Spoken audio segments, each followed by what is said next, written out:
Hi, boys and girls.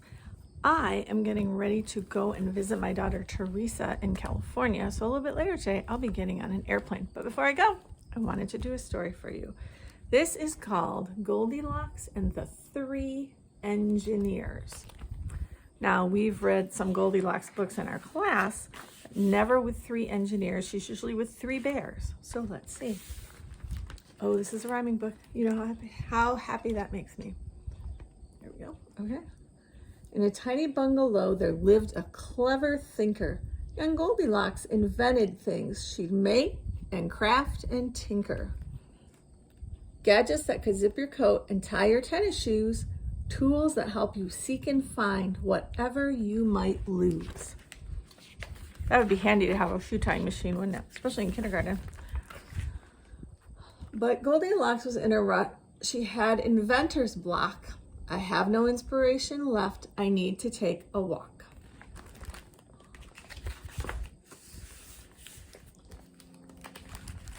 In the meantime, three smart bears all worked in preparation for one delicious feast before their winter hibernation. They want to have one big meal before they go and hibernate. Oh, that hill, said Papa Bear. That honey is the best. When we get there, Mama yawned, we'll eat and then we'll rest. When they'd finished up their meal, they spied a bungalow.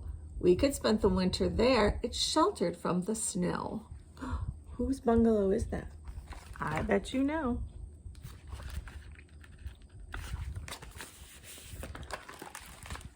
No one's home, said Mama Bear and opened up the door.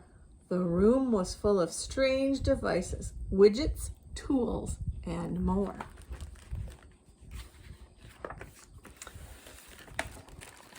Look at this, said Papa Bear, a chair just made for you. It feeds you and it wipes your mouth and reads you stories too. He's looking at that chair right there. Oh my goodness, Mama said, a porridge stirring bowl. And this bed rocks you right to sleep, all with remote control. So there's the bed that rocks by itself.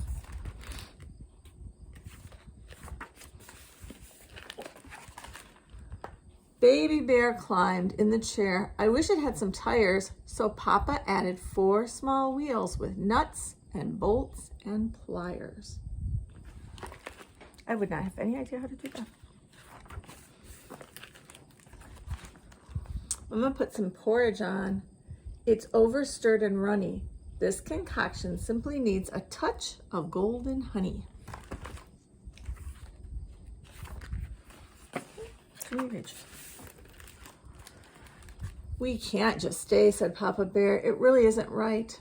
But now it's dark, said Baby Bear, so maybe just tonight. They crawled in the bed and turned it on. It rocked them all about. But then it sped up, swung too fast, and flipped the bears right out. That didn't work quite as well as they wanted. Baby fixed the engine block, replaced the gears that burned. Soon the bears were fast asleep. Then Goldilocks returned. I don't think she's going to be too happy to find them there. Who's been reading in my chair? And now it rolls around.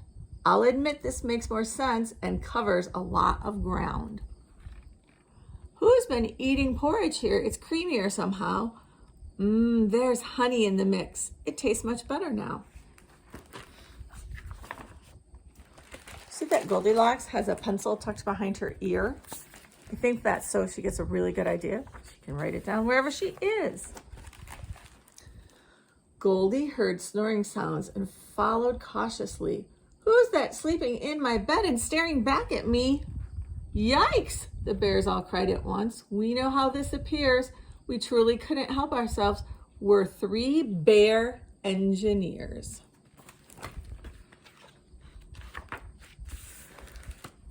The 3 bears then explained themselves. We hope you'll understand, for as you know, experiments don't always go as planned. You've improved my projects here and made them much more fun, proving that 4 brains by far are better than just 1. Perhaps what I was looking for was not more inspiration, but engineers to team with me and bring their innovation. Goldilocks and these three bears exchanged ideas all night.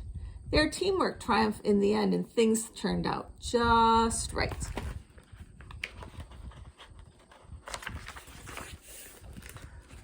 Soon the three bears had to leave. We'll meet up in the spring. And when we do, said Goldie, we'll make the next big thing. That is a good story. Good night, boys and girls.